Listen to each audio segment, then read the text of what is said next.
High বন্ধুরা, ডান দিকে যে ছবিটা দেওয়া আছে এই ছবিটা তো আপনারা সবাই চিনেন। নতুন করে কিছু বলার নেই, আপনারা সবটাই জানেন। তা আমি এই দিদির হয়ে কিছু কথা বলতে চাই, যেটা আমার মনের মধ্যে যেটা ঘুরপাক খাচ্ছে। মানে বলতে চাই আপনাদেরকে মনের কথাটা, যে আমাদের যত ভারতবর্ষে যতগুলো পৃথিবীতে হসপিটাল আছে, হসপিটালের সামনে বাঁ দিকে যেন মৌমিতা দিদির একটা করে মূর্তি তোলা হয়। গোটা পৃথিবী যেন জানে, ভারতবর্ষ জানে, মানে একটা স্মৃতি যেন থেকে যায়।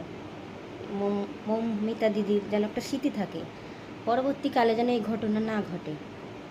পরবর্তীকালে যেন দানবরা দেখে বুঝতে পারে যে এই ঘটনা ঘটার আগে 10-12 যেন ভাবে।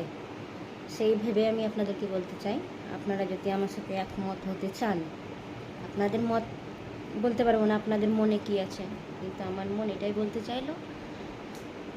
আপনারা একটু ভেবে দেখেন, নিজেদের মধ্যে আলোচনা করুন। আর আমার কথাটা যদি খুব ভালো লেগে থাকে একটু সাবস্ক্রাইব করবেন, লাইক করবেন, শেয়ার করবেন বেশি বেশি করে। নমস্কার।